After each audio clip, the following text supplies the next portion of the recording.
Welcome to the Borderlands Trail and Ultra Running Podcast. My name is Josh Rosenthal. I'm the host. I'm also the founder of Borderlands. I am happy to be coming to you today from Paris. My family just moved here. We spent the summer in Denmark. Our real home is Salt Lake City, Utah. But here we are, it's a bucket list thing. It's a dream to be growing Borderlands in France. There's a lot of stuff I'm looking to do over here, including races and stuff like that. It's all still very much taking shape, but really stoked to be here. Today, I have for you three things. It's the kind of the model of an episode. It's a shorter episode, but it's where I come at you with three things that I'm finding interesting within trail running or thoughtful, inspiring, anything down those lanes. And so today I'm going to come at you about Wasatch 100. I'm going to recap a little UTMB, which I thought was interesting. And the third thing is like a general category of things that are inspiring me. And I'll give you reason why I want to do that. Anyway, here we go. All right, number one, Wasatch 100. To me, I thought, hey, how could I intro this? That would be interesting. I thought I would say something like that. Today, I'm going to talk about the most interesting, absolutely most amazing race in all of the world, and maybe try and get you to think I'm going to do the recap of UTMB on that. And the reality is that I don't believe that about UTMB, though I like it. I hope you listened to that episode that I did with Wolf Runner last week, Brian Peterson, about it. But no, this is all about Wasatch 100. I think Wasatch 100, if I really had to pick one of the storied races like a Leadville, Vermont, Old Dominion, Western States, any of those that are like carrying the torch from the early days of ultra trail running. I know I'm from Salt Lake City. I know I bring some bias, but I absolutely love it. And here's why. I think Wasatch 100 is still actively controlled by, like directed by, and like volunteer led by like the dirtbag core. And I mean that in the most endearing way of being a dirtbag, like runners who run because they love it. They don't care about the gear. None of that really matters to them. It's all practical. They're going to get the shoes that work for that race. They're not going to wear Hokas just to wear Hokas or ultras just to wear ultras. I mean, it's a race that is still an absolute celebration of the sport in a very, very, very hard race. And it's coming up this weekend. And I hate that I can't be there. I'd like to go to, Upper Big Water and hang out, or Big Mountain and hang out. The finish line's touchy for me because I've tried to run it twice and I haven't made it to the finish line on my own 2 feet. And so, it's still hard to go to that finish line. First time I want to hang out at that finish line is when I'm coming across it myself, probably at hour 35. One day that's going to happen. But it truly embodies like this. It feels like a pure expression of love for the sport. Ultra shoes, Brian Beckstead has run it a lot. He's talking about maybe running it again, the founder of Ultra Shoes, co-founder, I should say. On the 40th anniversary of the Wasatch 100, which was a year that I ran it and DNF'd, they put out a poster in conjunction with Ultra, and it was sort of like a celebration of Brian Beckstead and Ultra, and Brian Beckstead helped put that poster together. So the shoes, arguably some of the best shoes in the sport right now, and Ultra, they were born out of this race to a degree. All of their shoes are named after peaks. It seems like along the Wasatch, or at least in Utah. It's a race that makes you, when you go there, it just makes you feel like those butterflies in your stomach, like you love it, like you just love it. Because if you don't, there's no reason to be there.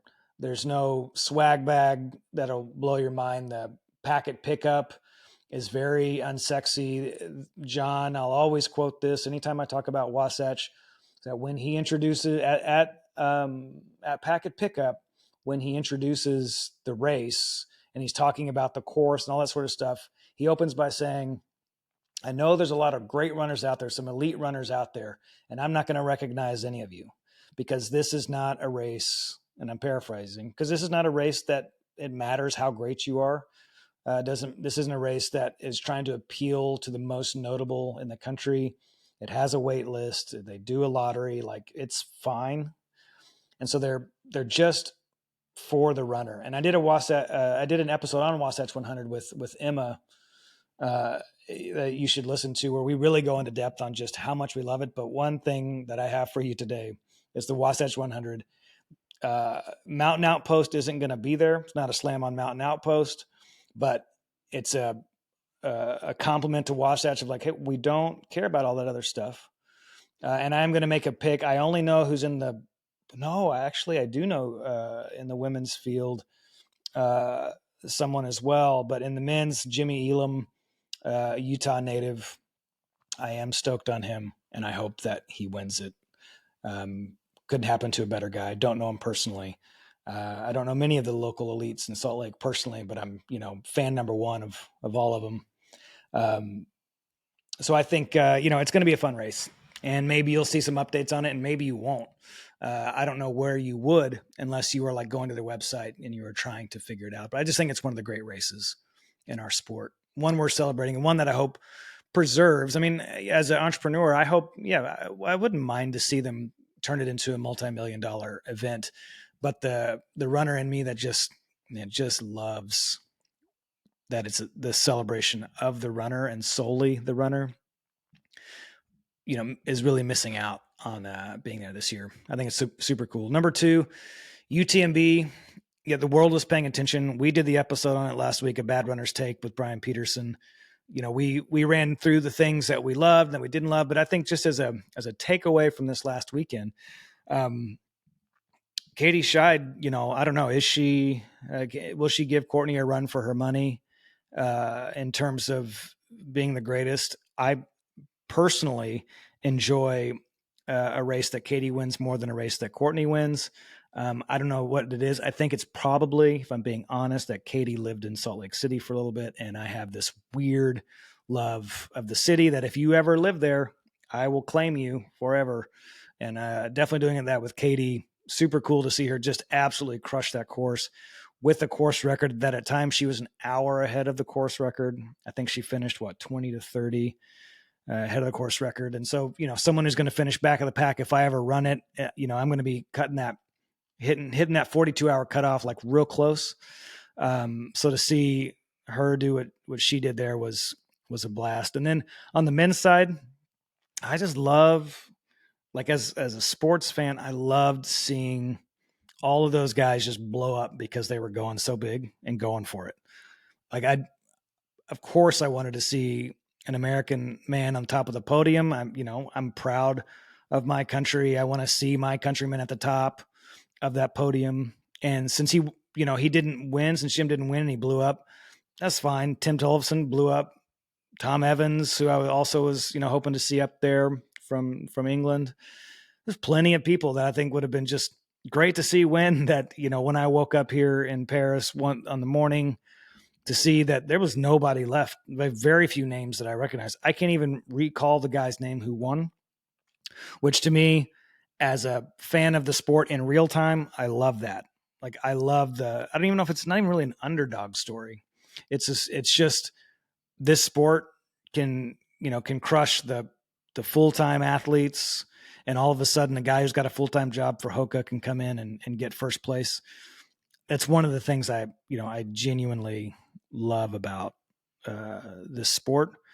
Now in hindsight, I love a dynasty in hindsight. I love the Patriots in hindsight. I hated the Patriots in real time, and Tom Brady, like it just made year after year boring. For Jim to have won again this time kind of would have been boring, though he would have defended his title, but if it's expected and he won, and okay, great. That's what we expected and it happened.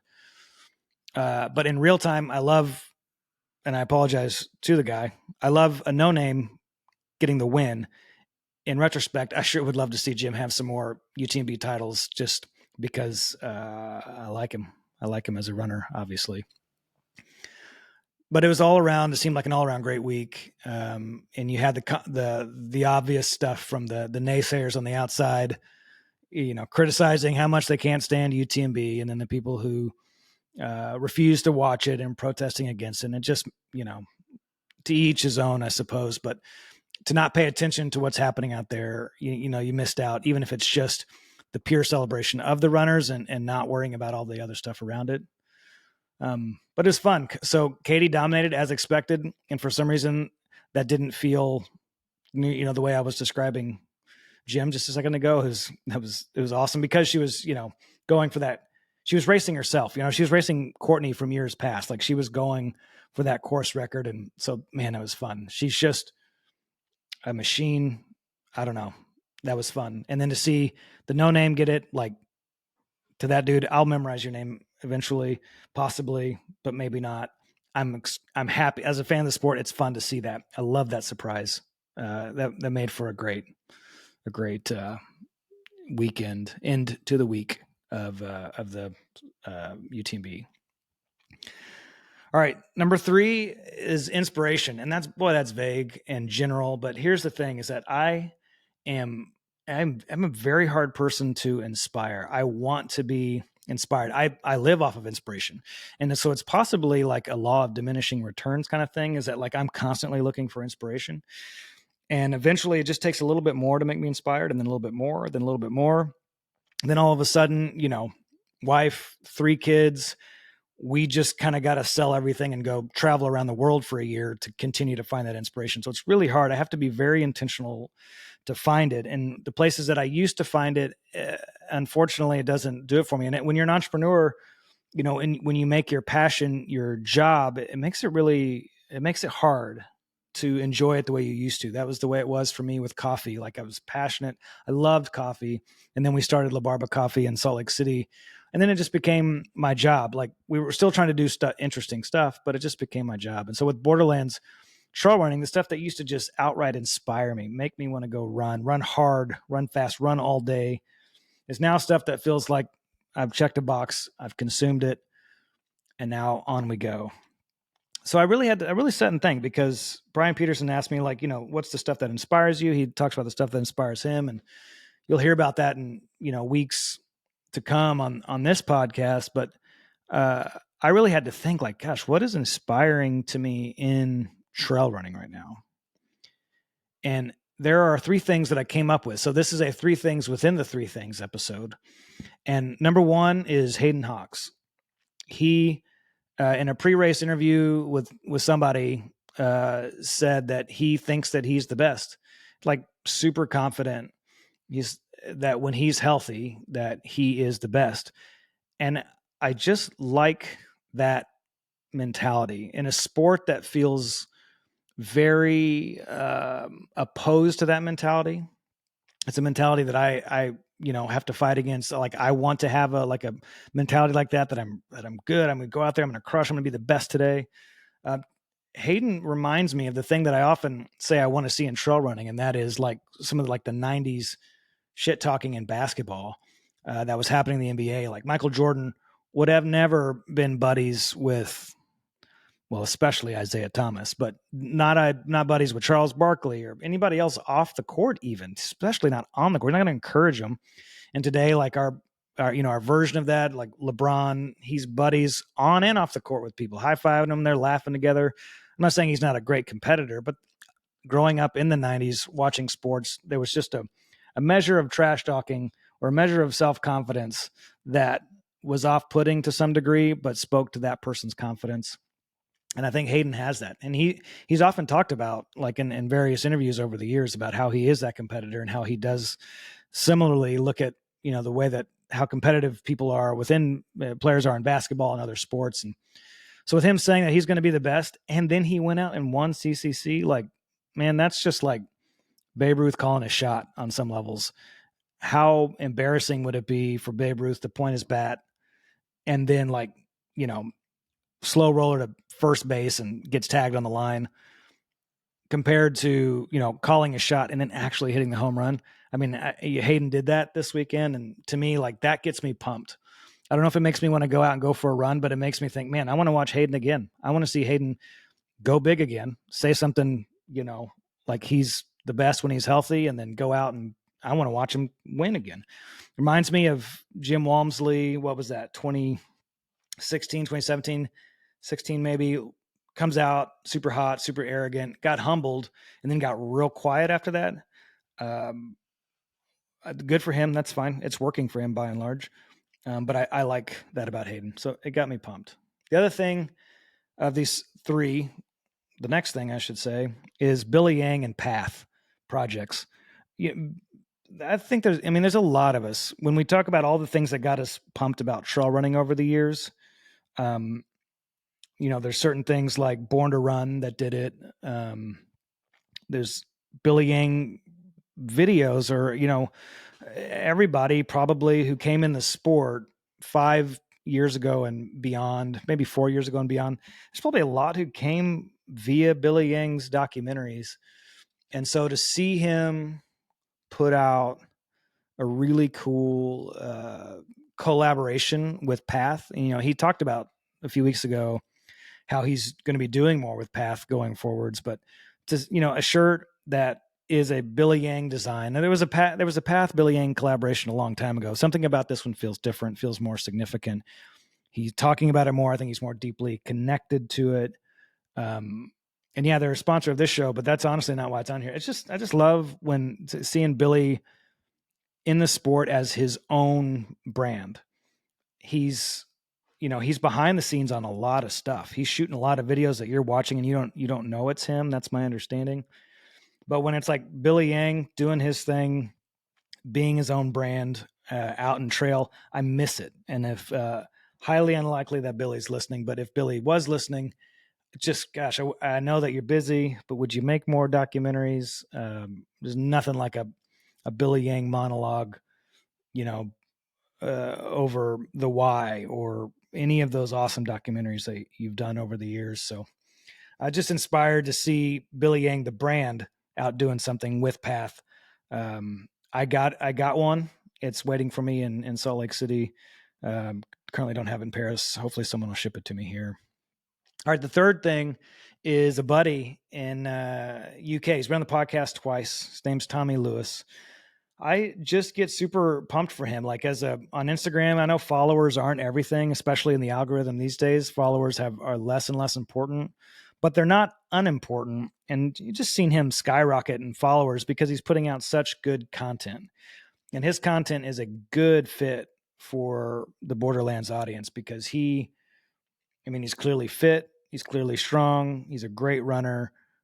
He runs long distances. He runs short distances, but he's just a champion for you to get up and go run. And the way that he words it is very satisfying for me. Like, it's very invitational to everybody to come in and join it, to give it a shot, to do your own thing. I'm gonna link a couple of his videos in the show notes below, but I know that as he's growing, I think he's at like 132,000 followers as I say this. At first time on the podcast, I think he was like still a lot. I don't know, if it's 50 or 60,000. So those numbers don't tell you anything other than when people see his stuff, they respond. That's what followership tells you on social. It's like, oh, I liked this video so much, I'm going to respond with a follow. And Tommy gets that. And once you see his content, if you haven't already, you'll understand why. He's a champion of what I call the every runner, which is a take on the archetype of the everyman. Like, he just is a champion for the every runner. He wants to see new runners. So I hope to continue to do stuff with Tommy. I'm sure it'll happen, but those are things that inspire me right now. Hayden Hawks talking some trash and living up to it. Billy Yang being the Billy Yang brand again, and Tommy Lewis. He also has a newsletter called That's Runnable that I think a lot of you would love as well. I'll link that in the show notes below as well. But yeah, that's it. That's it for today. Those are the three things. I'm pumped for Wasatch. I am happy about how UTMB went, and I don't know how I could not have been. It was a massive celebration of trail running, and I don't know how that can ever be a bad thing, even if people are making tons of money. And capitalism is all over the place. Like, if people are celebrating runners and running, that's a pretty big win in my book. Thanks for joining me today. It's a shorter than usual podcast, but I hope that you like it. I got another episode this week coming with Brian, Wolf Runner, where we're talking about the Titans. Remember the Titans? Well, these are three things in trail running that used to be huge that maybe have even gotten bigger, but are actually not as popular. And we'll explain that in the next episode. Thanks for joining me.